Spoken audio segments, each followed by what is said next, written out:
लंबोदरं परमसुन्दरमेकदन्तं रक्ताम्बरं त्रिनयनं परमं पवित्रम् उद्यद्दिवाकरकरोज्ज्वलकायकान्तं विघ्नेश्वरं सकलविघ्नहरं नमामि। विघ्नेश्वराय नमः। अपवित्रः पवित्रो वा शर्वावस्थाङ्गतोऽपि वा यस्मरेत् पुण्डरीकाक्षं शवाह्याभ्यन्तरः शुचिः। ॐ पुण्डरीकाक्षः पुनातु हरि पुनातु विष्णु पुनातु हरिः ॐ मा द्यौः शान्तिरन्तरिक्षगुं शान्तिः पृथिवी शान्तिरापः शान्तिरोषधयः शान्तिः वनस्पतयः शान्तिर्विश्वे देवाः शान्तिर्ब्रह्म शान्तिः सर्वगो शान्तिः शान्तिरेव शान्तिः सामा शान्तिरेधि यतो यतः समीहसे ततो नो अभयं कुरु षण्णः कुरु प्रजाभ्यो भयन्नः पशुभ्यः सुशान्तिर्भवतु सर्वारिष्टाः शान्तिर्भवतु। ओम सर्वोपचारार्थे गन्धाक्षतपुष्पाणिं समर्पयामि। श्री सीतारामचरणकमलेभ्यो नमः। श्री पुराणपुरुषोत्तमाय नमः। धूपमदीपं वनस्पतिरसोद्भूतो गन्धाद्यो गण्डोत्तमः आग्रेयः सर्वदेवानां धूपोऽयं प्रतिगृह्यताम्। चन्द्रमा मनसोजाश्चक्षोः सूर्यौ अजायत श्रोत्राद्वायुश्च प्राणश्च मुखात् अग्निरजायत। धूपं समर्पयामि दीपं सन्दर्शयामि नैवेद्यं निवेदयामि। नैवेद्यान्ते आत्मनीयान्ते दक्षिणाद्रव्यम्। ॐ यद्दत्तं यत्परादानं यत्पूर्तं जाश्च दक्षिणाः तदग्निर्वैश्वकर्मणः स्वर्देवे कुनो दधत कृतयाः पूजयाः। षाड्गुण्यार्धे राजकीयमुद्रां तदक्षिणां समर्पयामि। श्री सीतारामचरणकमलेभ्यो नमः। श्री पुराणपुरुषोत्तमाय नमः। हरिः ॐ नीलाम्बुजश्यामलकोमलाङ्गं सीतासमारोपितवामभागं पाणो महाशायकचारुचापं नमामि रामं रघुवंशनाथाम्। ॐ चन्दनं तु महत्पुण्यं पवित्रं पापनाशनम् आपदाहरते नित्यं लक्ष्मी वसति सर्वदा लक्ष्मी तिष्ठति सर्वदा। चन्दनं विलेपयामि। श्रीगुरुचरणकमलेभ्यो नमः। सुगन्धितपुष्पमालां माल्यादीनि सुगन्धीनि मालित्यादीनि हे प्रभो मया हृतानि पुष्पाणि पूजार्थं प्रतिगृह्यताम्। सुगन्धितपुष्पमालां श्रीगुरुचरणकमलेभ्यो नमः। दक्षिणाद्रव्यं समर्पयामि। श्रीगुरुचरणकमलेभ्यो नमः। आरार्दिक्याम्। हरिः ॐ मा चन्द्रमा मनसो जातश्चक्षोः सूर्यो अजायत श्रोत्राद्वायुश्च परानश्च मुखादग्निरजायत। सभी भक्त खड़े हो जाएं आरती के लिए। आरती श्री रामायण जी की। आरती श्री रामायण जी की। कीरत कलित ललित सिय की।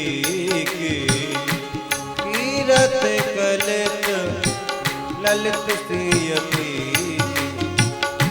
गावत ब्रह्मा दिग्मुन नारद वाल्मीकि ज्ञान विशारद सुख सनकादिक से सुमर सारद वरन पवन सुत कीरतनी की। आरती श्री रामायण जी की। चारों वेद पुराण आष्ट्र दस छयो शास्त्र सब ग्रंथन को रस मुनि जन धन संतन को सर्वस सार अंश सम्मत सब ही की। आरती श्री रामायण जी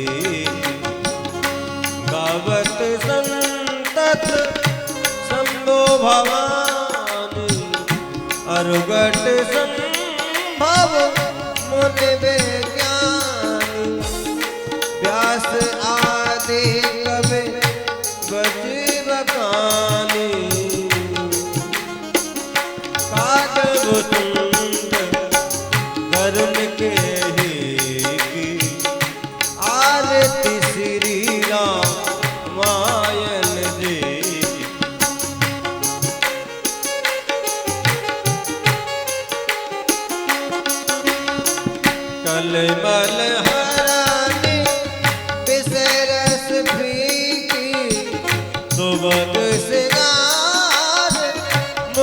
विद्यावती की दलन रोग भव मूरियमी की दलन रोग भव मूरियमी की तात मात सब विद तुलसी की आरती श्री रामायण जी की कीरत कल ललित सिंह की आरती श्री रामायण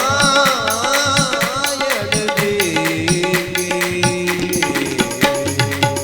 हरि ओम आरार्धिक्यं समर्पयामि श्री पुराण पुरुषोत्तमाय नमः श्री सीताराम चरण कमलेभ्यो नमः राम सेवक वीर हनुमते नमः श्री गुरुचरण कमलेभ्यो नमः ओम मा हरि ओम मा जदरेन जदनमय जन्त देवास्तानि धर्मानि प्रथमान्यासन्नो तेहनाकं महिमानः सचन्त यत्र पूर्वे साध्याः शन्ति देवाः हरि ओम एकदन्ताय विद्महे वक्रतुण्डाय धीमहि तन्नो दन्ते प्रचोदयात् हरि ओम कात्यायन्यै च विद्महे कन्याकुमार्यै च धीमहि तन्नो देवी प्रचोदयात् नानासुगन्धपुष्पाणि यथा कालोद्भवानि च पुष्पाञ्जलिर्मया दत्तं गृहाणां परमेश्वर गृहान् परमेश्वरी क्षमा प्रार्थना पूर्वक मंत्र पुष्पांजलि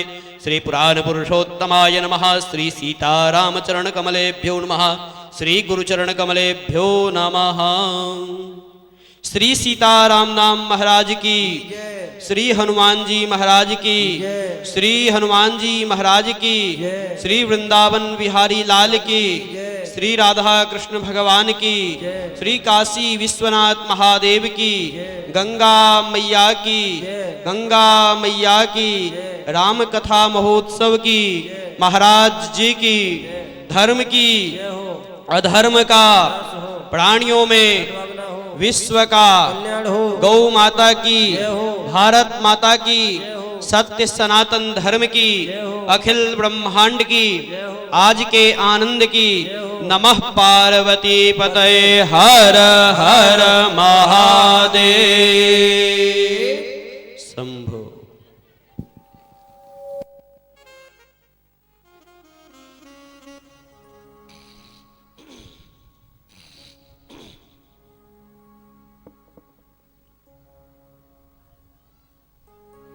कृष्णाय वासुदेवाय हरये परमात्मने प्रणतक्लेशनाशाय गोविन्दाय नमो नमः। यं प्रव्रजन्तमनुपेतमपेतकृत्यम् द्वैपायनो विरह कातर आजुहाव पुत्रेति तन्मयतया तरवो विनेदुष तं सर्वभूतहृदयं मुनिमानतोऽस्मि। नमोऽस्तु ते व्यास विशालबुद्धे फुल्लारविन्दायत्पद्मनेत्र येन त्वया भारततैलपूर्ण प्रज्वालितो ज्ञानमयप्रदीप।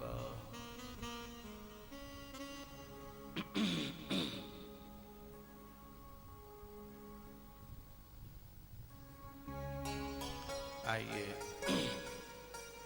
मंगलाचरण में मेरे साथ एकाग्र होंगे।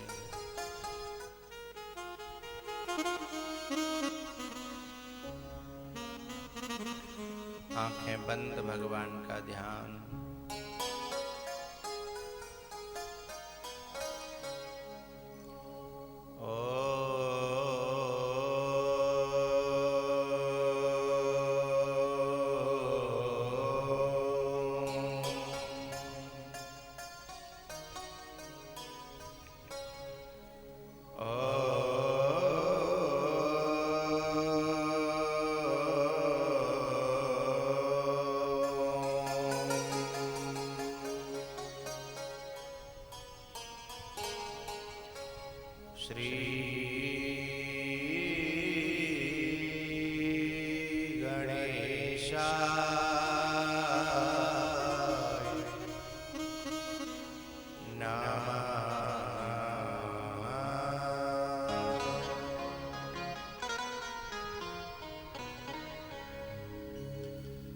श्री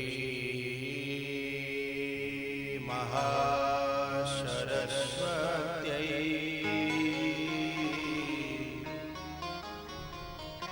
नमः।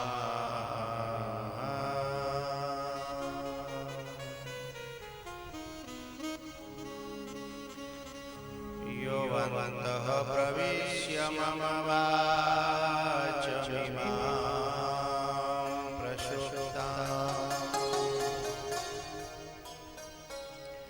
संजीवयत्यखिलशक्तिधर स्वधाम्ना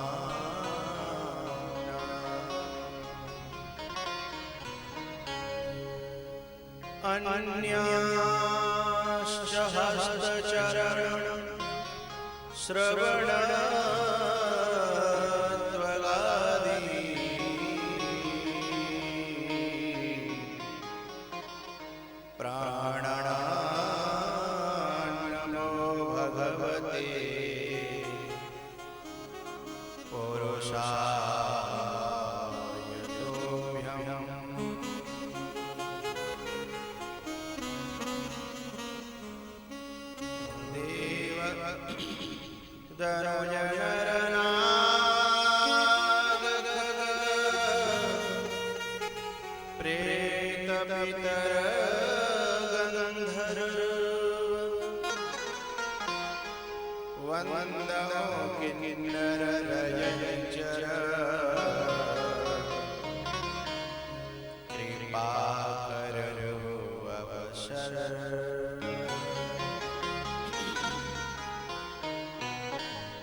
महावीर शरीर में तेय भरो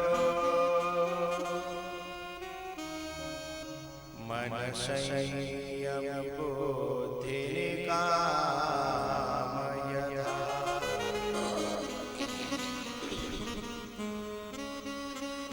निर्भय विचरण भूमंडल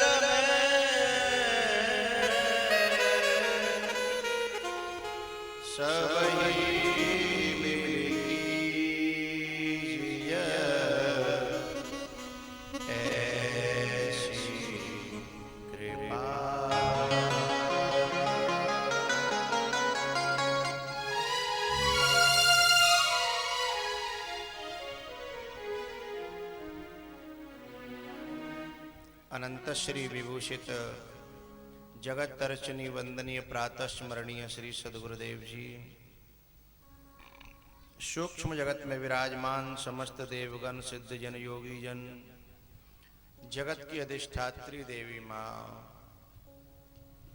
दृश्य अदृश्य रूप में विराजमान परमात्मा स्वरूप समस्त संत भगवान, आदरणीय विप्र समाज विद्वत जन, दूर दूर से आए हुए मेरे सभी प्यारे रसिक श्रोताजन, लाडली बेटियां, पूज्य माताएं और भी ज्ञात अज्ञात मेरा समस्त प्रिय श्रोता समाज, आप सबको भगवत भाव से मैं बार बार नमन करता हूँ।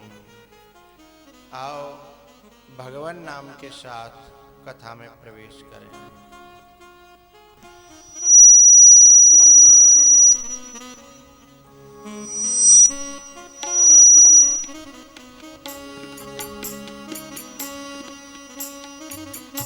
श्री राम जय राम,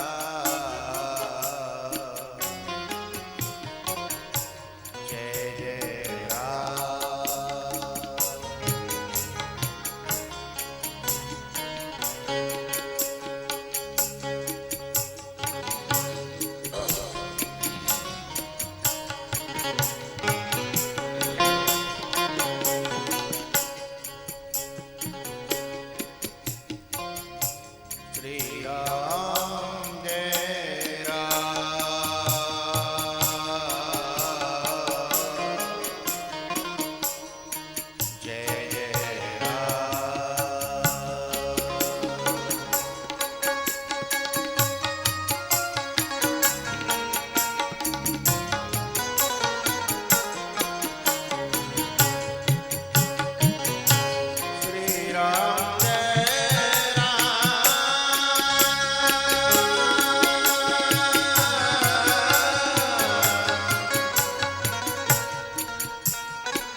अब हमारे पास केवल 2 दिन बचे हैं। लास्ट का दिन तो ऐसे ही चला जाता है। अब 2 दिन में पूरी राम कथा करनी है, इसलिए हम राजधानी एक्सप्रेस की स्पीड से चलेंगे।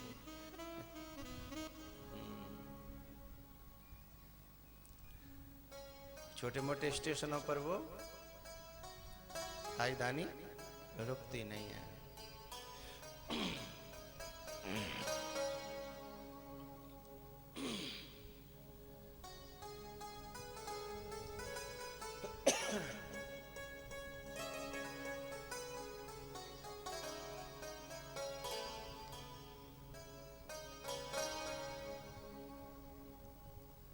पहले हम लोग सोचते रहे कि आप लोग ज़्यादा मात्रा में आ जाएं तो राम का जन्म जल्दी कर दें तो ये कथाएं कुछ गहराई से हो जाएं। आप लोग पीछे को खींचते रहे, हम भी राम जन्म पीछे को खींचते रहे।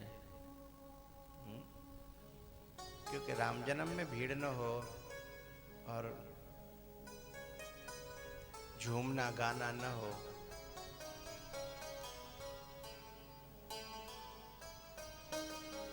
तो केवट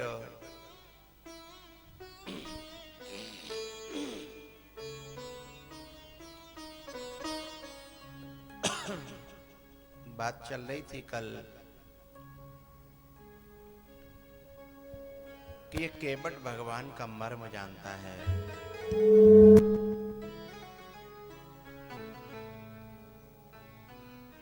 आज और कल के 2 दिनों को तो केवट ही ले सकता है। बड़ा प्यारा प्रसंग है, लेकिन अब हमें जल्दी करके आगे बढ़ना है।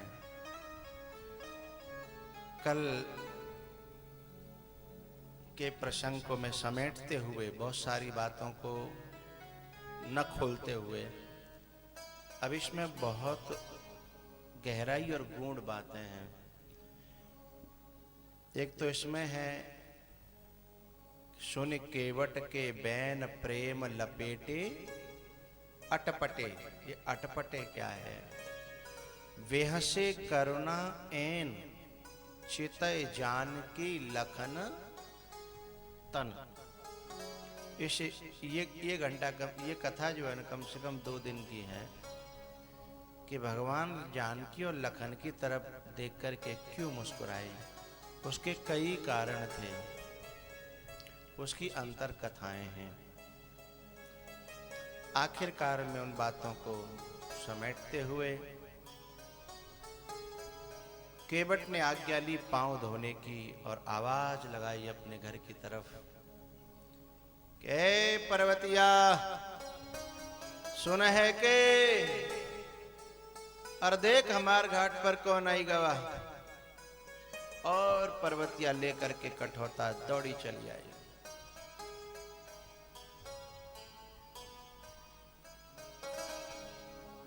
पानी कठवता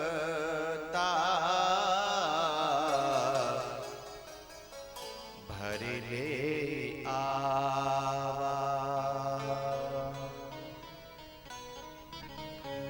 पानी कठवता भरी ले आवा।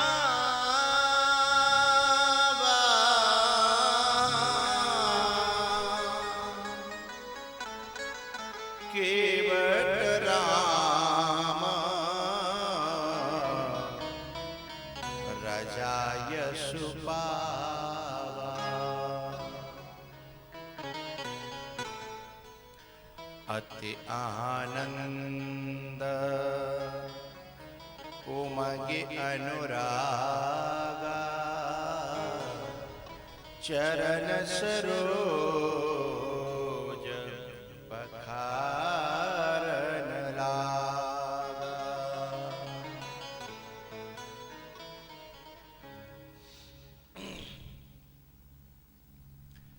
नाव में बिठाए प्रभु उस पार जब किए, उतरे ठाड़ भये सुर शरीरे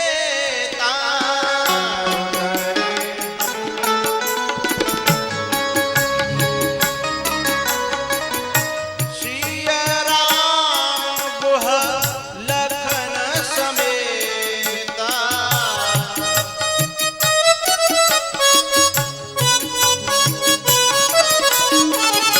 सिया राम गुह लखन समेता उतरी ठाड़ भये सुर शरीरेता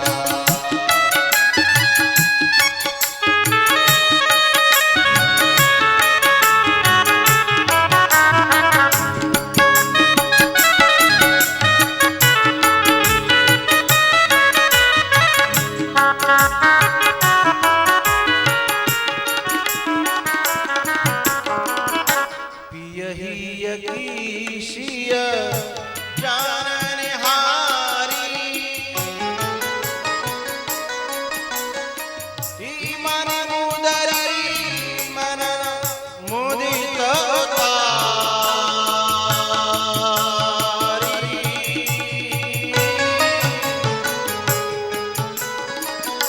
कहे कृपाल ले उतराई केवट शरण कहे अकुलाई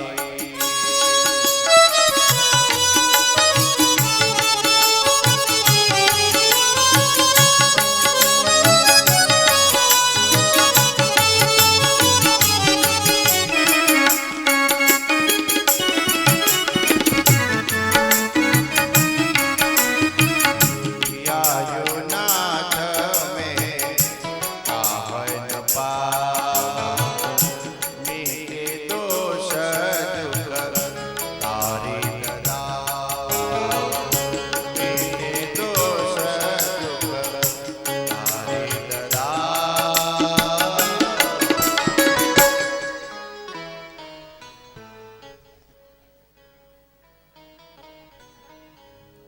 कान पकड़ लिए केवट ने और कहा सुनो भगवान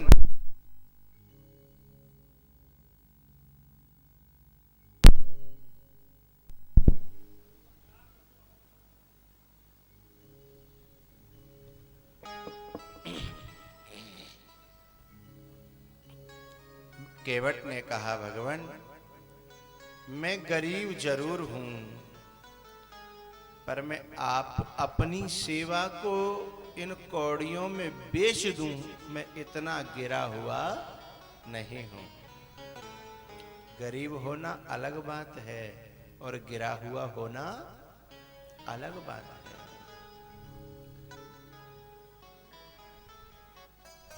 मेरी खुशी के लिए ले ले भाई। अच्छा लाइए।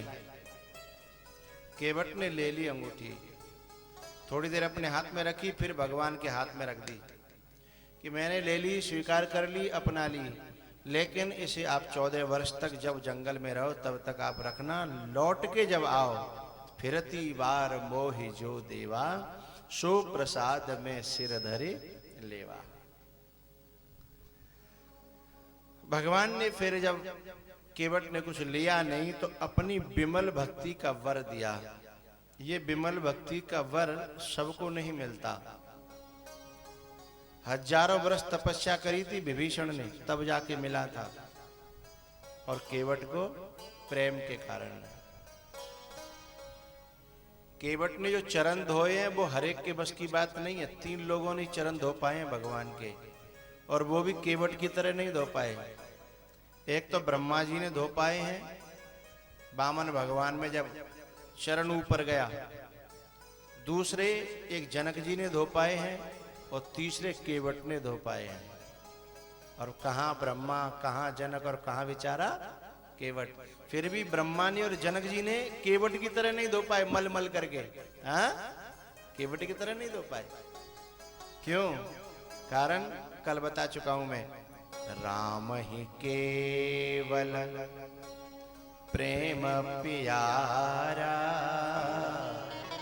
राम ही केवल।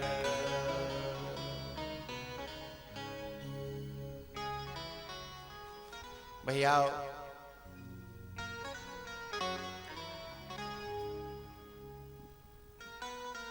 बहुत कीन प्रभु लखन सिया, नहीं कछु केवट ले।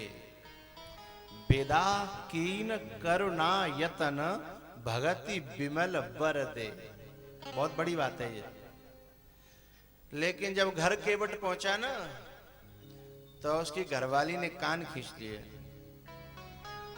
बोले तुमको बिल्कुल होश नहीं है, कितनी बड़ी वस्तु, और हाथों से निकाल दी। अरे हमारे नाती पोते देखते चिन्ह बना रहता कि भगवान हमारे घाट पर आए थे, ये चिन्ह है उसका, कम से कम बनी रहती। तुमने यूं ही निकाल दी हाथों से, वैसे ही अपने दिखावा में कि लेंगे नहीं लेंगे नहीं। हाँ, सुनाती जा रही थी, सुनाती जा रही थी, बहुत देर हो गई। केवट ने कहा भगवान अब मुझे भी कुछ बोलने देगी कि नहीं? अरे बोलने क्या दे, इतनी अच्छी वस्तु निकाल दी आपने। माता जानकी के हाथ की वस्तु प्राप्त हो रही थी प्रसाद रूप में। केवट ने कहा कि मेरे को बोलने का मौका देगी तो मैं बताऊंगा मैंने क्यों निकाल दी। तब केवट कहता है, अरे पागल, वो तो 14 वर्ष बाद आने ही वाली है, वो मैंने हमेशा के लिए नहीं दी, पर एक काम और फायदा कर लिया है मैंने 14 वर्ष के लिए दे करके। क्या फायदा कर लिया? तो केवट कहता है कि हम ठहरे तामसी लोग, तामस तन कछु साधन नाही, और प्रीति न पद सरोज मन माही। हम भगवान को याद नहीं कर सकते हैं? अरे जब धंधे का टाइम आता है ना, तो परिवार वालों के लिए टाइम नहीं दे पाते हम, भगवान को क्या क्या टाइम दे पाएंगे? नातेदार रिश्तेदार घर में आ जाए, उनको टाइम नहीं दे पाते, वे लौट करके चले जाते हैं बेचारे। अपने नाती बेटाओं को टाइम नहीं दे पाते, भगवान को क्या खाक टाइम देंगे? हम ठहरे ऐसे उलझे हुए संसार में लोग। लेकिन एक बहुत अच्छा काम मैंने किया है, शायद तुम्हें पसंद आ जाए। क्या? वो ये है कि हम तो भगवान को याद नहीं कर सकते, लेकिन ये अंगूठी जब जब भगवान देखेंगे तो वो हमें याद जरूर करेंगे। और जब भगवान जिसे याद कर लें, फिर हमें याद करने की जरूरत नहीं है। रही अंगूठी की बात, वो तो आज नहीं तो 14 वर्ष बाद आनी ही है। और दूसरे अब ले लेते तो मजदूरी हो जाती, लेकिन तब लेंगे तो प्रसाद हो जाएगा। हम बाजार में से खरीद करके केले खा लें तो केले ही रहते हैं, लेकिन भगवान पे चढ़ाने के बाद फिर उन्हें लें तो फिर वही केला प्रसाद बन जाते हैं। 14 वर्ष बाद सो प्रसाद में सिर धर लेवा, सो प्रसाद। भगवान भक्ति का वरदान दे करके आगे बढ़े हैं। वाल्मीकि जी से भगवान की मुलाकात हुई है। 14 स्थान, बड़े प्यारे स्थान है, इनके कभी चर्चा करेंगे।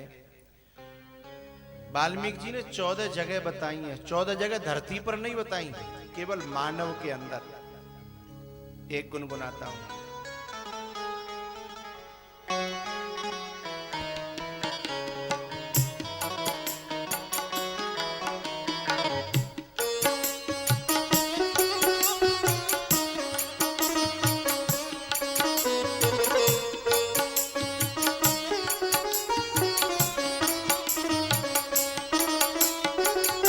जिनके श्रवण समुद्र समाना,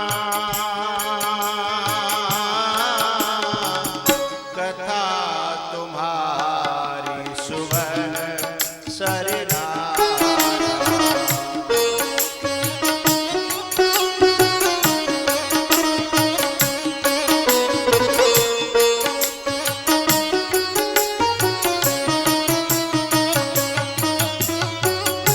लो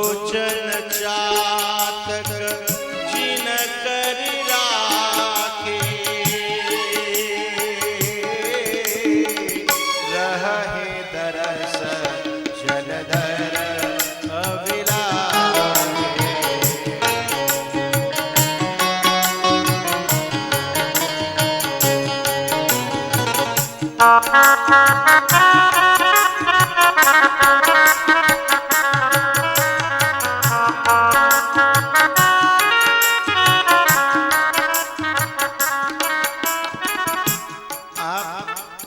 श्रोता पांडाल में बैठे हैं ना, आप सबके हृदय को सबसे पहला घर बताया वाल्मीकि जी ने कि जो आपकी कथा में जाए और अपने कानों को सागर के समान बना ले। कथा उसमें कितनी भी समाती जाए, भरहे भरहे निरंतर, भरहे निरंतर, होहि न पूरे, तिनके हिय तुम कहूँ गृह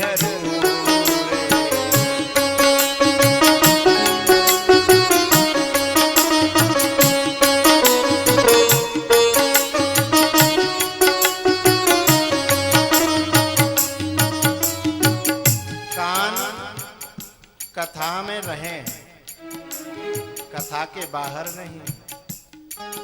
कभी कभी ऐसा हो जाता है, हम रहते अंदर हैं लेकिन कथा के बाहर कान चला जाता है और उस कान के साथ हमारा मन चला जाता है, इंद्री के साथ मन। फिर लोग हमसे पूछते हैं कि कल आपने भागवत में भी कहा था और रामायण में भी कहा था, समझ में नहीं आया है?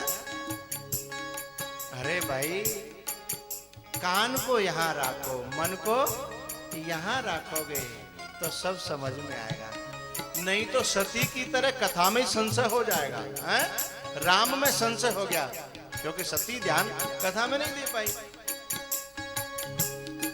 तो जिनका कान राम कथा में एकदम टक टक लगाए, टकी टकी लगाए हुए रहेगा, तो भगवान वाल्मीकि जी कहते हैं कि ऐसे हृदयों में आप निवास करना, वह आपके घर हैं, हमेशा हमेशा के लिए उनमें रहना।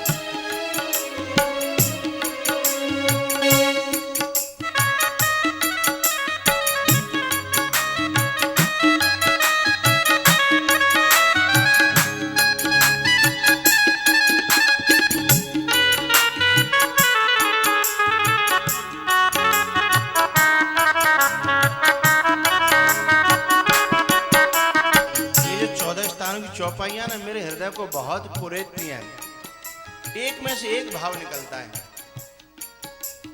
ये खुद स्वयं ये जो 14 स्थान है, कम से कम 9 दिन की कथा मानते हैं। एक एक शब्द क्या, काम कोह मद मानन मोहा, लोभन क्षोभन रागन द्रोहा,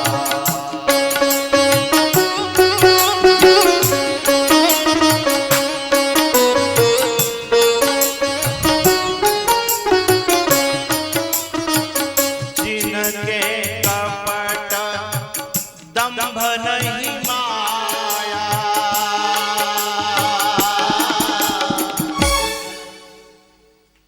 तिनके हृदय बसहु रघुराया।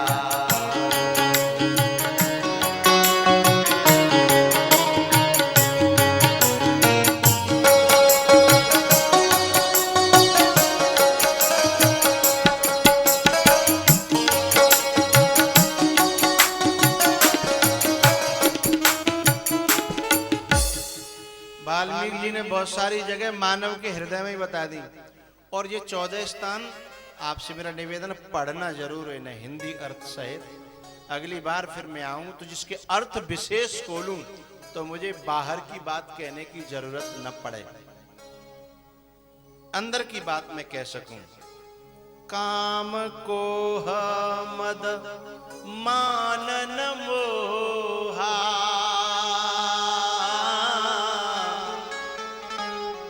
लोभ न क्षोभ रागन द्रोहा, जिनके कपट दंभ नहीं माया, तिनके हृदय बसहु रघुराया। एक एक दुर्गुण के कारण भगवान एक एक के जीवन से चले गए।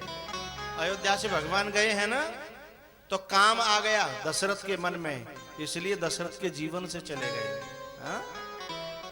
दशरथ के जीवन से चले, जब भगवान दशरथ जी के मन में भगवान के प्रति प्रेम और तपस्या और भाव जगा मनु शत्रुपा के समय पे, तो जीवन में राम आए हैं। और लेकिन जैसे केकई के प्रति काम भाव में वो डूब गए हैं, तो जीवन से भगवान चले गए। काम को क्रोध जिसके जीवन में आ जाता है, उसके जीवन से भगवान चले जाते हैं। एक एक का मैं कभी समय आने पर चर्चा करूंगा। एक एक के जीव, एक एक दुर्गुण, और जिनके बिल्कुल नहीं है उनके यहां भगवान चल करके आएंगे। उससे खुद कहेंगे कि मुझे तेरी नाव में बैठना है, मुझे तेरी नाव में आना है। उससे खुद कहेंगे आकर के। वाल्मीकि जी से फिर भगवान ने कहा, इन जगहों पे जो आपने बताई हैं, इन पे तो मैं निवास करूंगा ही, आपकी आज्ञा का पूरा पालन करूंगा, पर अब ऐसी कोई धरती पे जगह बताओ जहां हम रह सके हैं। इनमें भी रहेंगे, लेकिन इनके साथ साथ कुछ धरती पे बताओ। तो वाल्मीकि जी ने कहा, पास में ही चित्रकूट है, आप वहां निवास करेंगे तो आपको भी लाभ होगा और ऋषि मुनियों को भी लाभ होगा। तो वहां पर भगवान ने निवास किया है।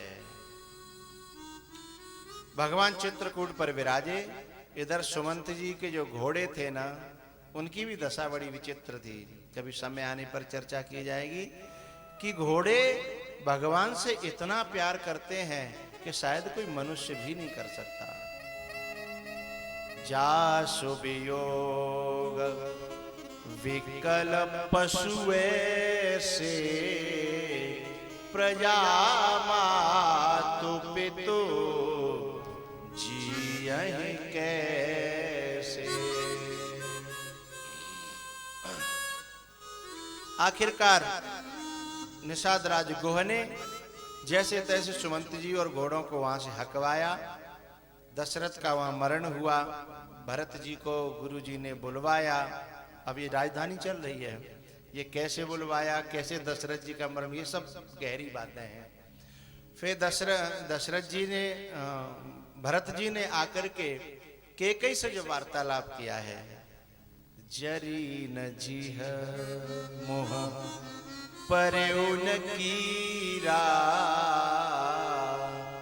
वर मांगत तोहे भई नहीं पीरा।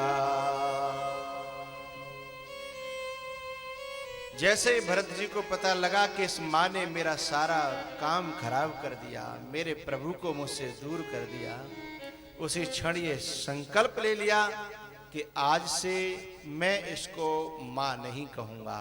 उसी दिन से कैकेयी तरस गई।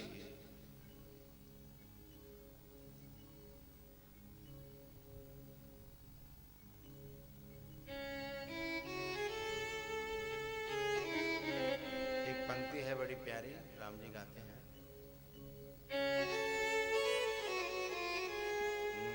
कैकेयी तूने लूट लिया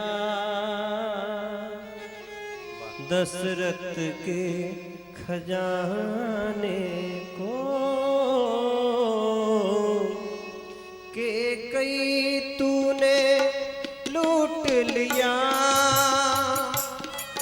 दशरथ के खजाने को। तू तरस जाएगी रानी मैया कहलवाने को। तू तरस जाएगी रानी माता कहलवाने को। तू तरस जाएगी रानी माता कहलवाने को। तूने क्या सोच कर रानी मुझसे वरदान लिए, वरदान नहीं मांगे तूने मेरे प्राण लिए। तेरस्ता किया तूने सीधा नरक जाने को। है रास्ता किया तूने सीधा नरक जाने को। तू तरस जाएगी रानी माता कहलवाने को। तू तरस जाएगी रानी मैया कहलवाने को। भैया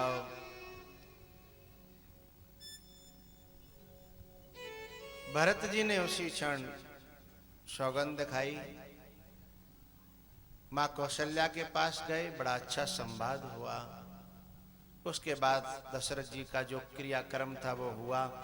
फिर सभा इकट्ठी हुई, सबने कहा भरत जी से कि तुम्हारे बड़े भाई ने बाप की आज्ञा का पालन किया है, आप भी अपने पिता की आज्ञा का पालन करो। लेकिन भरत जी का और यहाँ गुरु जी का जो संवाद है वो बड़ा विचित्र संवाद है।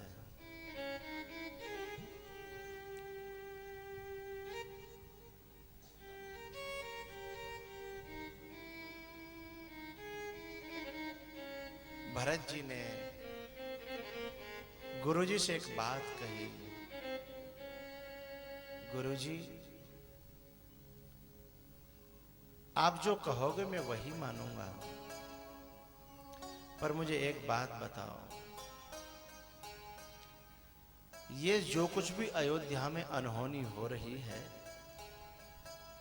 क्या इसमें आपकी राय नहीं है? मुझे तो ऐसा लगता है कि ये सब आपकी सम्मति से हुआ है। आप यदि चाहते तो ये घटना घटित नहीं होती।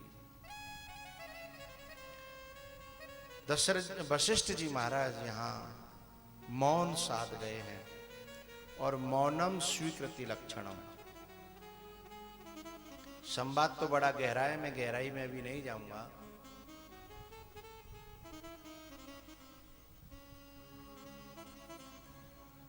लेकिन इतना थोड़ा थोड़ा सा छूते हुए मैं बात करूंगा।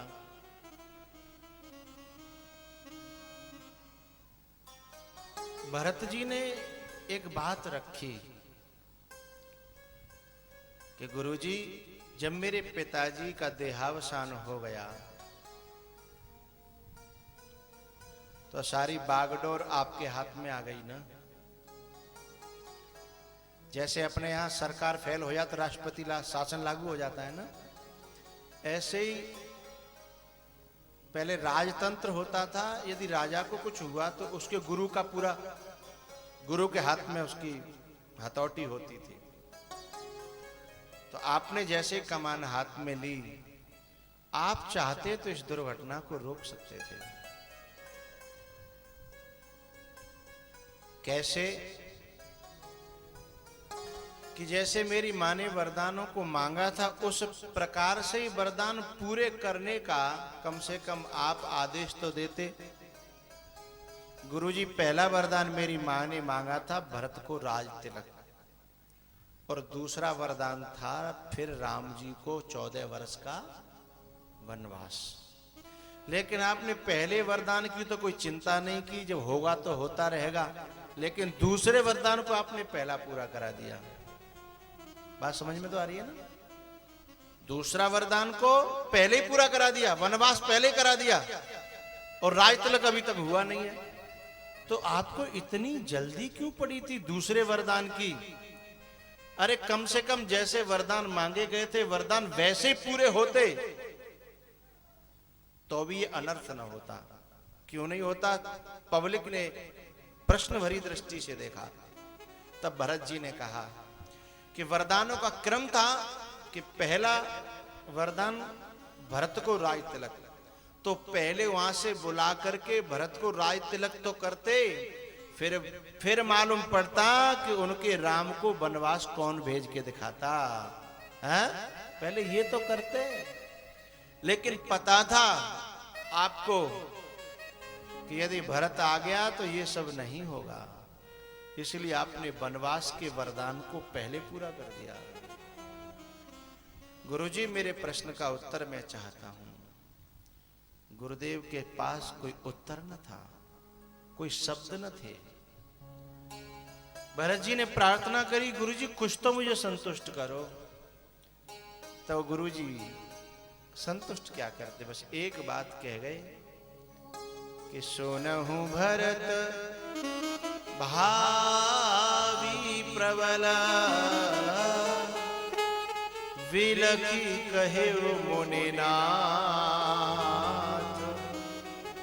हानि लाभ जीवन मरण, जस अपजस विदेहात। ये 6 चीजें मनुष्य के वश में नहीं है, ये तो ब्रह्मा जी के हाथ में है। भरत, तुलसी बाबा ने तो नहीं लिखा यहां खोल करके, लेकिन मैं आपसे निवेदन कर रहा हूं। भरत जी ने गुरुजी से यह भी पूछा कि गुरुजी आप ब्रह्मा से अपने काम के लिए युगों को अलट पलट करा लेते हो, और मेरे लिए आपसे ये 4 दिन 6 दिन रोका नहीं गया, समय को टाला नहीं गया। ये संकेत था एक बहुत गहरा। खोलूं? भरत चरित्र ही समझ लेंगे इसमें।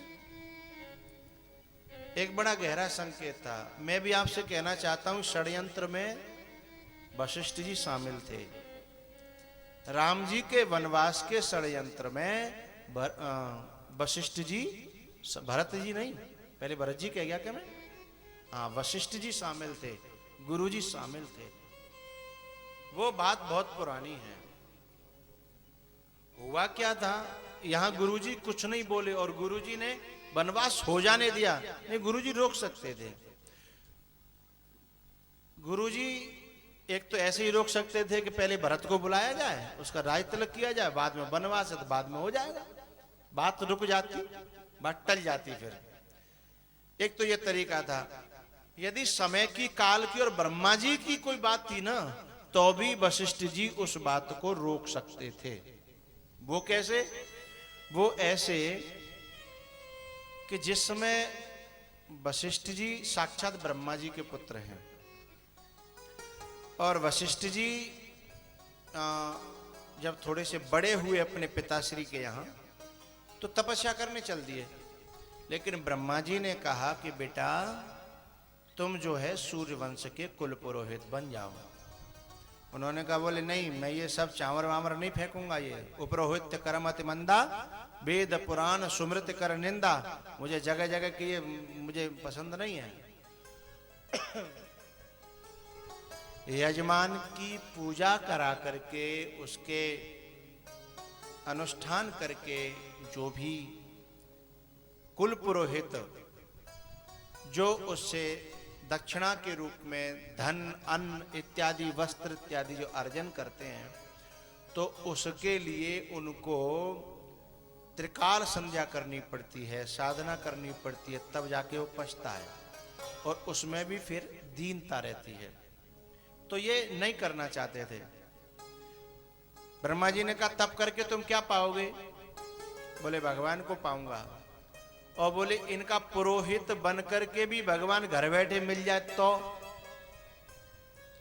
तब वशिष्ठ जी बोले, तो कहीं तक हम रुक सकते हैं।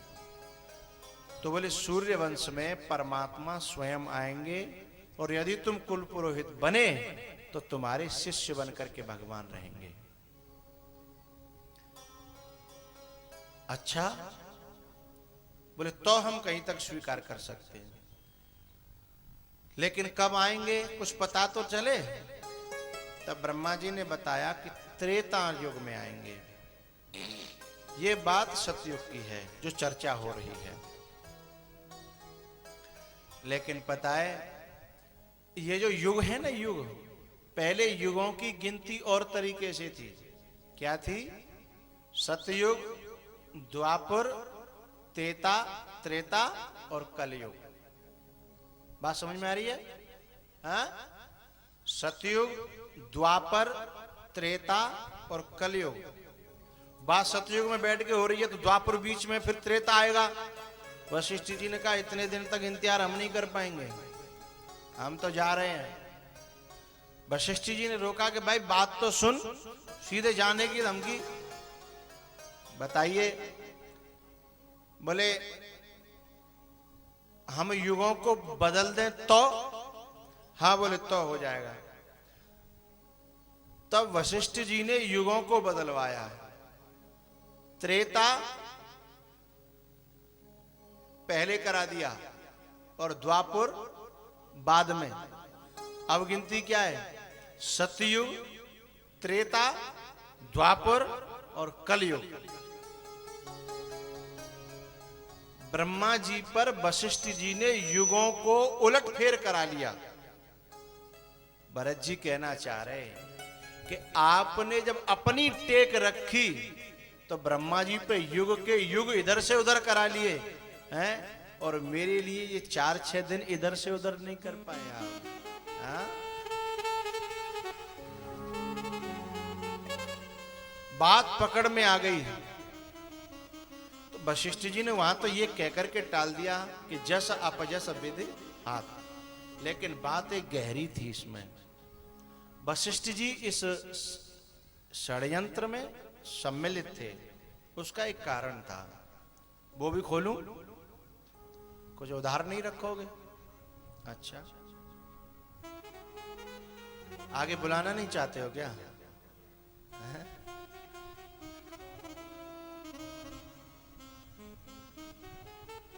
चलो,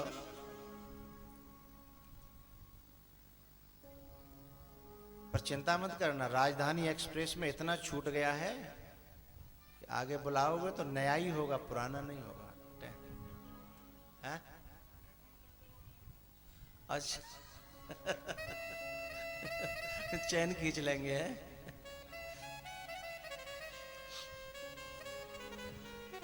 वशिष्ठ जी इसमें सम्मिलित क्यों थे? उसका एक कारण था। वशिष्ठ जी के मुंह पर ताला लगा था एक, और वो ताला कब का था कि एक बार राजा दशरथ केकय देश में किसी उत्सव में गए थे। उस समय ये केकई और दशरथ जी की मुलाकात हुई। ये केकई बहुत वीर और बहुत सुंदर थी। केक से मुलाकात हो गई और दशरथ जी ने जाकर के राजा केक से ये प्रस्ताव रखा कि हम इनको अपने महलों की रानी बनाना चाहते हैं, जबकि पहले से दशरथ जी की शादी हो चुकी थी।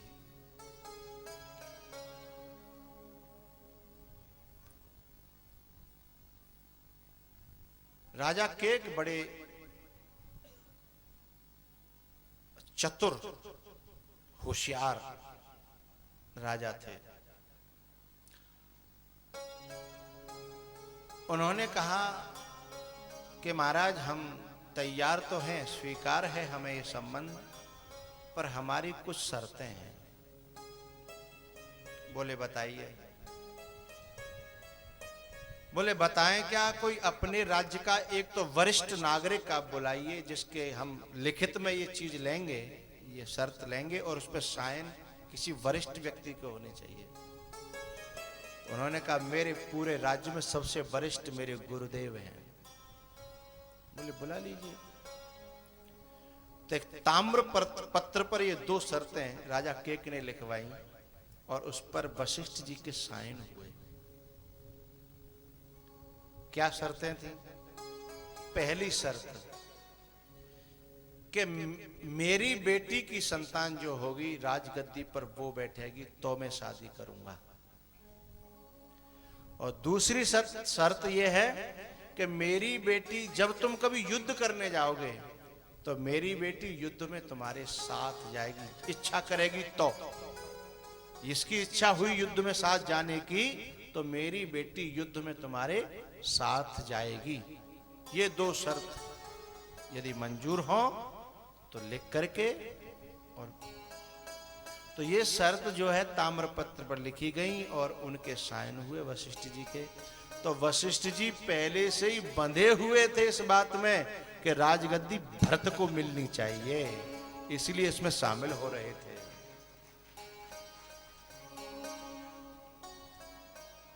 और वशिष्ठ जी महाराज के पास में जब दशरथ जी, एक और कारण बता रहा हूं तीसरा, वशिष्ठ जी मौन क्यों है?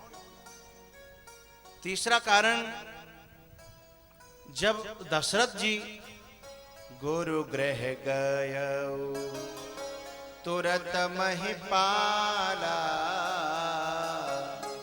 जब राम जी को युवराज पद देने की मन में आई है, श्रवण समीप भय सित केसा मनु जरटपन असोपदेशा, जीवन जन्म लाहु किन लेऊ पद युवराज राम कहूं देव। तो गुरु जी के पास गए, गुरु जी ऐसा मुहूर्त निकालो कि राम जी को राजपद पर अभिषिक्त कर दूं। उन्होंने हर चीज का मुहूर्त निकाला, लेकिन राम को राजगद्दी पे बिठाने का मुहूर्त नहीं निकाला। उन्होंने कहा इसको क्या मुहूर्त निकालना, जल्दी से जल्दी बिठा दो, हैं? लेकिन क्या ऐसा होता है? ऐसा और कामों के लिए कहा। उन्हें पता था कि ऐसा हो ही नहीं सकता है। ये राजा राम के प्रेम में अपनी शर्तों को भूल गया है। यदि केकई गड़बड़ नहीं करती ना तो राजा केक आकर के गड़बड़ करता। बाद में गड़बड़ तो होनी ही थी, वशिष्ठ जी को पता था। इसीलिए उन्होंने कहा कि इसमें मुहूर्त वहूर्त मत देखो, यदि कर सको तो कर डालो। इसलिए भी वशिष्ठ जी मौन बैठे थे। हा? और भी 2-3 इसमें रहस्य हैं, लेकिन आगे बढ़ते हैं। वशिष्ठ जी महाराज ने कई बात भरत के सामने रखी कि देखो मंत्री भी सहयोग में है, मां भी सहयोग में है, सबकी अनुमति है, सब राजी हैं, तुम राजगद्दी पर बैठो। और फिर पिता की आज्ञा है। लेकिन भरत जी ने कहा, गुरुजी एक बात बताओ, किसी की कनपटी पे बंदूक रख दी जाए और उससे जो कुछ बुलवाया जाए, तो जो व्यक्ति बोल रहा है ये उसके शब्द हैं कि जो कनपटी पे बंदूक रख करके बुलवा रहा है उसके शब्द हैं? मेरी बात को समझने की कोशिश करेंगे आप सभी। किसी की कनपटी पर, कान पर, गर्दन पर बंदूक रखी है और कोई व्यक्ति उस पर बुलवा रहा है कि ऐसे बोल फोन पे किसी के लिए, तो जो व्यक्ति के मुंह से शब्द निकल रहे हैं वो व्यक्ति के शब्द हैं या फिर जो बुलवा रहा है उसके शब्द हैं? मैं सवाल से पूछ रहा हूं, बुलवाने वाले के है ना। तब भरत जी ने कहा, आप सब लोग चिल्ला रहे हो कि पिता की आज्ञा, पिता की आज्ञा, पिता की आज्ञा, क्या सचमुच दिल से ये पिता की आज्ञा है? सबकी वाणियां बंद हो गई। अरे अपने वाक्य जाल में फंसा करके जिन्होंने मेरे पिता श्री से ये बुलवाया है, ये आज्ञा तो मंत्रा जैसों की है, ये आज्ञा मेरे बाप की तो हो ही नहीं सकती साहब। हंस वंश दशरथ जनक राम लखन से भाई, राम मेरे दशरथ जी जैसे पिता और राम लखन जैसे भैया, मेरे वंश में ऐसा कभी हुआ ही नहीं है। लेकिन क्या कहते हैं, कि जननी तू जननी भई। मेरा तो ये केकई है ना, ये अपनी मां की भी मां निकली, मां की भी मां। इसमें भी एक बहुत गहरी बात है। मां की मां कैसे निकली, क्यों निकली, उस समय पे हम चर्चा करेंगे कभी। बोले तू जननी भाई और विदिशन कछु न बसा। आखिरकार यहां और भी एक गंभीर प्रसंग है बहुत। वशिष्ठ जी महाराज ने भरत को यह समझाया है कि भरत, राजा दशरथ यानी तुम्हारे पिताजी सोच करने के योग्य नहीं है, सोच करने के योग्य नहीं है। सोचिय वयस कृपन धनवान, सोचिय विप्र जो वेद विहीना, तजे निज धर्म विषय लयलीना। यहां सोचने के योग्य बहुत सारे व्यक्तियों को बताया है कि यदि कोई बनिया के घर में जन्म लेकर के और बहुत लोभी है, कंजूस है, वह सोच करने के योग्य है। सोचिए वयस कृपन धनवानु, धनवान होते हुए भी वह बहुत लोभी है, वो सोच करने के योग्य है। ज्ञान से विहीन विप्र सोचनीय है। या बहुत सारी बातें कही हैं। अंतिम में एक बात कही है, क्या, सोच जोग दशरथ नृपना। दशरथ जी जो है सोच करने के योग्य नहीं है। भरत जी को बहुत समझाया। ये बड़ा लंबा प्रसंग है, बड़ा प्यारा। अंतिम में भरत जी ने जब ये सिद्ध कर दिया कि ये पिता की आज्ञा नहीं है, ये मंथरा की आज्ञा है, दासियों की आज्ञाओं को यदि तुम राजकुमारों से पालन करवाओगे, ये मंथरा की आज्ञा डायरेक्ट तो नहीं है लेकिन इनडायरेक्टली आई है। मंथरा की आज्ञा डायरेक्ट तो नहीं है लेकिन ये इनडायरेक्टली आई है। मंथरा के कई दशरथ जी, फिर ये आज्ञा आई है, आज्ञा मेरे पिताजी की नहीं है। तो इस बात को सबने स्वीकार किया कि अब तक तो सब लोग यही मान बैठे थे कि दशरथ जी की आज्ञा, दशरथ जी की आज्ञा। फिर सब लोगों ने कहा कि भरत जी अब तुम क्या चाहते हो वो बताओ। तब भरत जी ने कहा कि आप जो कहोगे वही करूंगा, पर मैं एक बार अपने प्रभु के दर्शन करना चाहता हूं, उनके चरणों की रज लेना चाहता हूं, फिर वो जो आज्ञा करेंगे मैं उस काम को सहर्ष करूंगा, स्वीकार करूंगा, पर एक बार। और यह मत सबके मन भाया, यह मत सबके मन भाया। बोले वाह, और साधु साधु कहकर के सबने सराहा, वाह भरत वाह। इतनी गहराई से धर्म को समझना और धर्म के मर्म को समझना। एक धर्म का बाह्य रूप होता है, एक धर्म का आंतरिक रूप होता है, वास्तविक रूप होता है। तो भरत जी उस आंतरिक रूप को जब समाज के सामने रखते हैं तब लोगों को समझ में आता है। बस निर्णय होने लगा कि फिर तो ठीक है, भरत जी कल प्रातः ही प्रस्थान करेंगे चित्रकूट के लिए।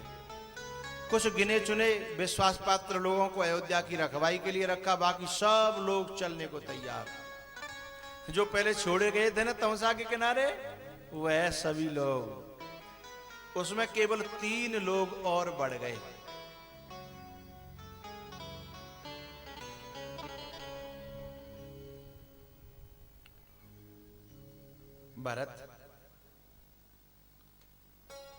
भरत के साथ शत्रुघ्न तो आ ही जाते हैं। भरत परिजन, गुरु वशिष्ठ परिजन और एक तीनों माताएं। ये और बढ़ गए। तीनों माताओं में केकई जो थी और मंथरा, इनका नंबर जाने का नहीं था। अरे जिसके कारण सारा घटना हुई, सारा कांड हुआ, उनको ले जाएंगे वहां। लेकिन केकई को जब घटना घटित हो गई, तुरंत बात समझ में आ गई कि मुझसे गलती बहुत बड़ी हो गई।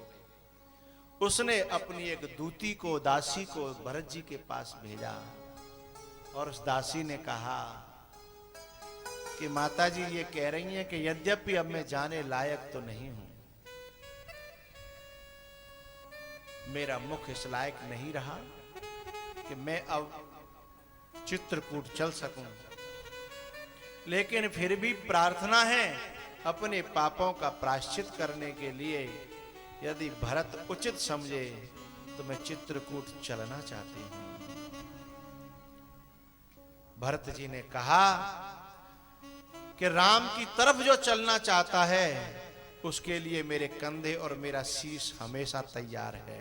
राम की तरफ जो चलना चाहे, मेरा विरोध तो उनसे है जो स्वयं राम के विमुख हैं और औरों को भी राम के विमुख करते हैं। केकई के लिए भी पालकी सजवाई और पूरी यात्रा चल पड़ी है। लेकिन यात्रा का हाल बहुत गंभीर है। भैयाओ, आप लोग तो कई कथाएं करा चुके हो।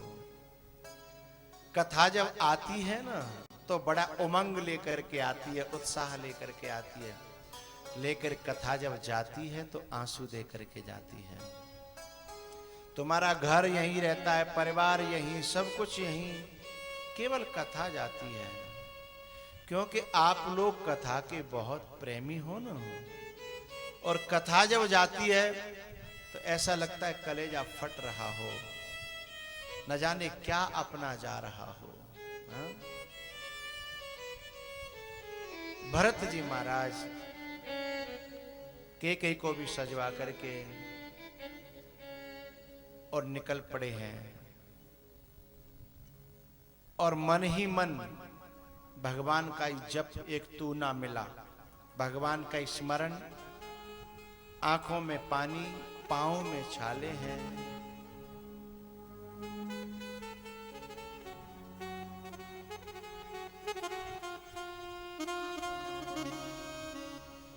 एक तू ना मिला,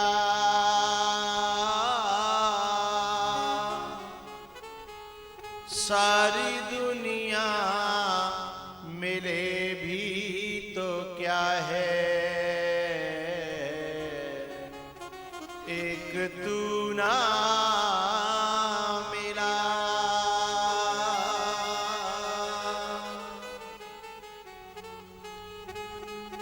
सारी दुनिया मिले भी तो क्या है, मेरा दिल ना खिला।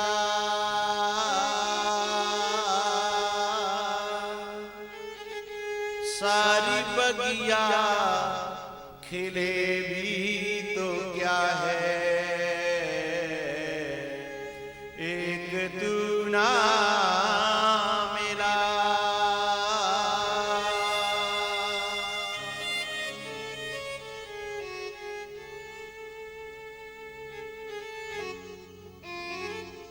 भरत जी सबसे पीछे पीछे पैदल चल रहे हैं, सबको वाहनों पर बिठा दिया है।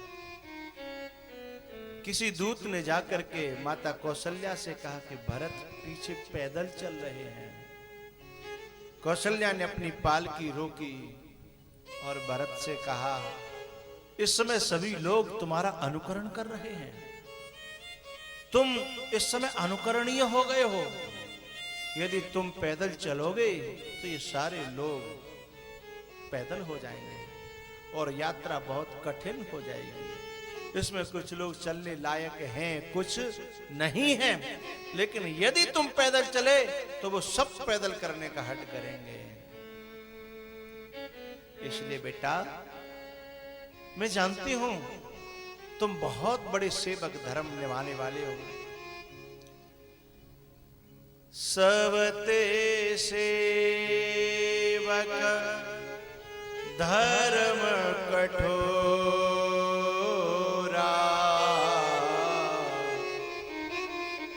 सिर भर जाम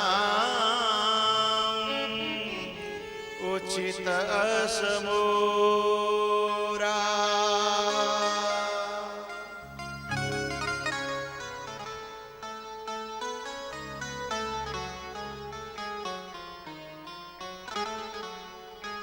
सिर भर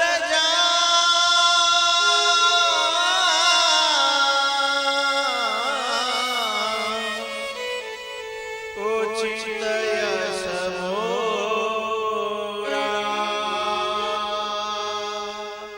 सबते सेवक धर्म कठोरा,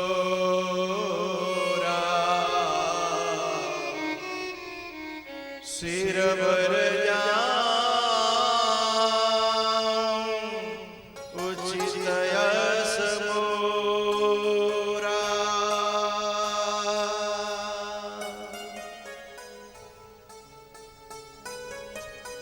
झलका झलकत पायन कैसे, पंकज को सकन जैसे। ये यात्रा तीन संदर्भों में देखी जाती है। एक तो भाई से भाई मिलने चला है मनाने के लिए, और एक जीव ब्रह्म के पास, और तीसरा भक्त भगवान के पास जा रहा है। ये तीन संदर्भ है यहाँ पे। चित्रकूट ये चित्त है, चित्रकूट चित्र है, यही जीव और ब्रह्म का मिलन होता है। और भक्त और भगवान का मिलन, और वाकई भैया और भैया का मिलन भी तब होता है जब दिल से दिल मिल जाते हैं, चित्त से चित्त मिल जाता है। केवल गले मिलने से कुछ नहीं होता, हाथ मिलाने से भी कुछ नहीं होता। होता तो तब है जब दिल से दिल मिल जाया करते हैं साहब।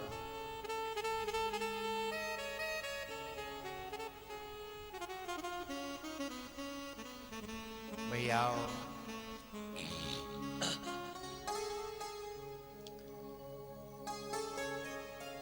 भरत जी को मैं आपसे पहले कह दूं, यहां भरत जी मार्गदर्शक हैं हम सब के लिए कि भक्त कैसा होना चाहिए, सेवक कैसा होना चाहिए, प्रेमी कैसा होना चाहिए। भरत जैसा आदर्श जब भरत जी जाते हैं तो ऋषि मुनि संत महात्मा भी भरत जी से शिक्षा ले लेते हैं और कहते हैं हम ऋषि होकर के भी भरत जैसा प्रेम नहीं कर पा रहे और भरत जैसा नेम नहीं कर पा रहे। और ये एक संसार में गृहस्थ में रहते हुए भी इनका नेम और प्रेम दोनों सराहनीय हैं। भरत जी मार्गदर्शक यानी सदगुरु, गुरु का पाठ निभा रहे हैं। माता केकई के साथ जो भरत जी कर रहे हैं वो एक गुरु को करना ही पड़ता है। माता केकई में आसक्ति का दोष आ गया है, लोभ का दोष आ गया है और परमात्मा से हट करके संबंधों में बहुत ज्यादा चिपकाव हो गया है। और संबंधों में जो चिपकाव हो गया वो उसको तोड़ना और दोबारा से परमात्मा की तरफ मन को लगाना, यही तो सदगुरु का प्रयोजन होता है, यही तो जीवाचार्य का प्रयोजन होता है। अब ये कैसे टूटे उसके लिए भरत जी प्रयास कर रहे हैं। और ऐसा करने में कभी कभी क्या बहुत ज्यादातर गुरु को लोग समझ नहीं पाते। गुरु को समाज की दृष्टि से, दुनिया की दृष्टि से, लोगों की दृष्टि से यदि हम देखेंगे तो गुरु हमारी समझ में कभी नहीं आएगा। जब कोई व्यक्ति किसी के बारे में कुछ कहता है ना, तो वो उसके बारे में कुछ नहीं जानता, उसका अपना नजरिया क्या है वो अपना नजरिया बताता है। जिस समय भरत जी प्रवेश करते हैं ना, किसमें, अयोध्या में, ननिहाल से, उसमें लोगों ने कितनी अफवाहें उड़ाई। अरे सब भरत का षड्यंत्र होगा, बिना उसके षड्यंत्र कुछ हो ही नहीं सकता, आखिर मां तो उसी की है ना। कुछ लोगों ने तो प्रमाण के लिए कह दिया, देखना षड्यंत्र होगा तो सीधा केकई के महल में जाएगा वो, हाँ देख लेना, हम बता देंगे। और वो केकई के महल में किस लिए गए थे ये तो वही जानते हैं ना, लेकिन लोगों ने इस बात को प्रमाण बना दिया। तो दुनिया की नजरों से यदि हम देखेंगे तो बात समझ में नहीं आएगी। हाँ, यदि गुरु को देखना है, दृष्टि चाहिए, तो शास्त्र की नजर से देखना, संतों की नजर से देखना, श्रद्धा की नजर से देखना, विश्वास की नजर से देखना, अथवा गुरुजी के जो श्रद्धालु हों उनकी नजर से देखना। दुनिया की नजर से मत देख लेना। प्रेमी कैसा होना चाहिए? भरत जी जैसा। धर्म कर्म सारी बातों को एक तरफ छोड़ करके क्या कहते हैं, विनु देखे रघुनाथ पद जिय की जरने न जाए।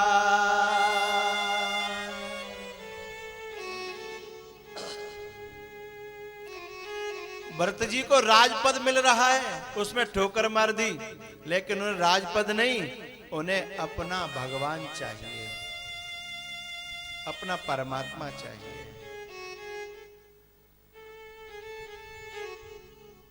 प्रताप भानु ने क्या किया था?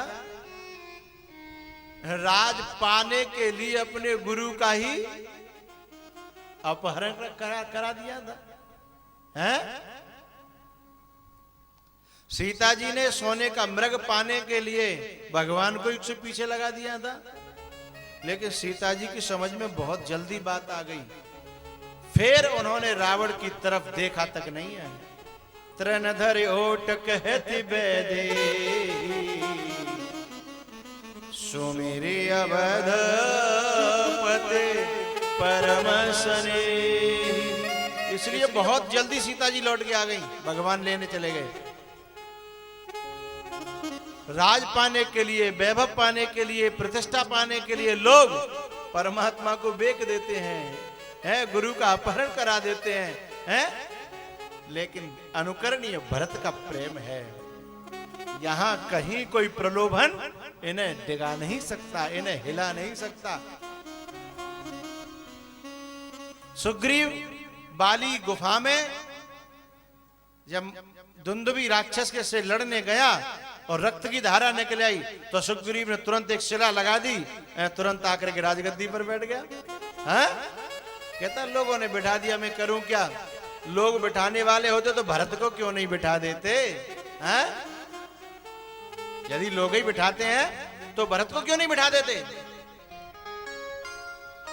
जिनका सच्चा लगाव प्रभु से होता है उन्हें सुहाता ही नहीं है ये राजपाट, इन्हें ये दुनिया अच्छी लगती ही नहीं है।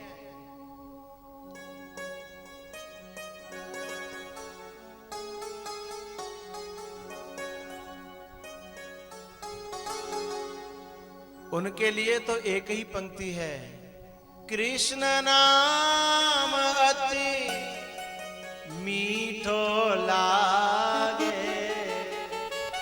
ये राम नाम अति मीठो लागे, ये दुनिया को सुख फीको लागे। मीरा कहती है चित्तौड़ की रानी होकर के भी मोहे ना भावे संसार, समार राणा तेरी नगरी, मोहे ना भावे।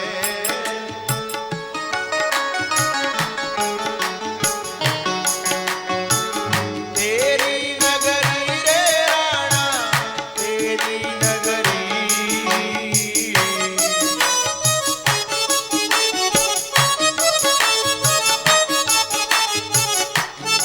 मेरी वृंदावन ससुराल, समार राणा तेरी नगरी।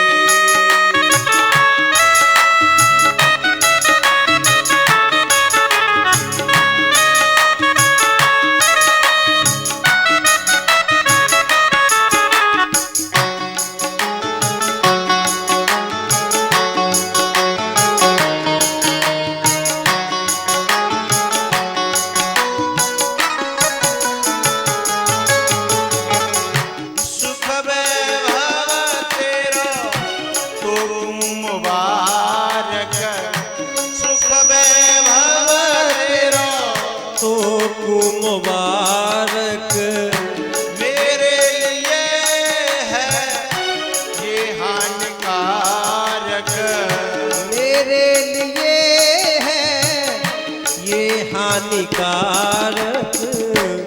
मुहे जैसे तिरो घर द्वार, समार राणा तेरी नगरी, मेरी वृंदावन ससुराल, समाल राणा तेरी नगरी।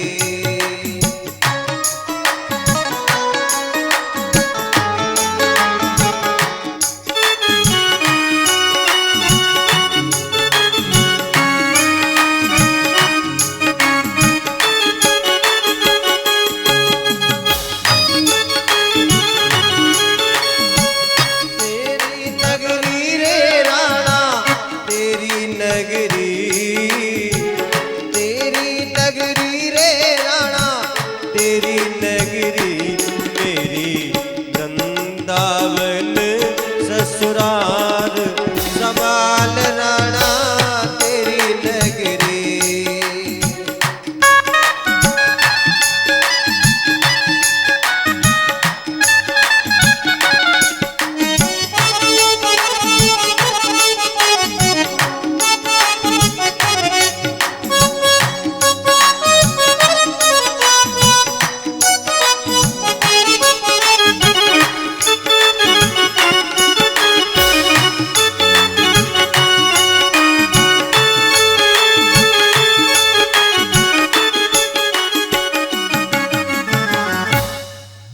राम नाम रस मीठो लागे, ये दुनिया को सुख फीको लागे, मोहे ना भावे संसार, संहार राणा तेरी नगरी।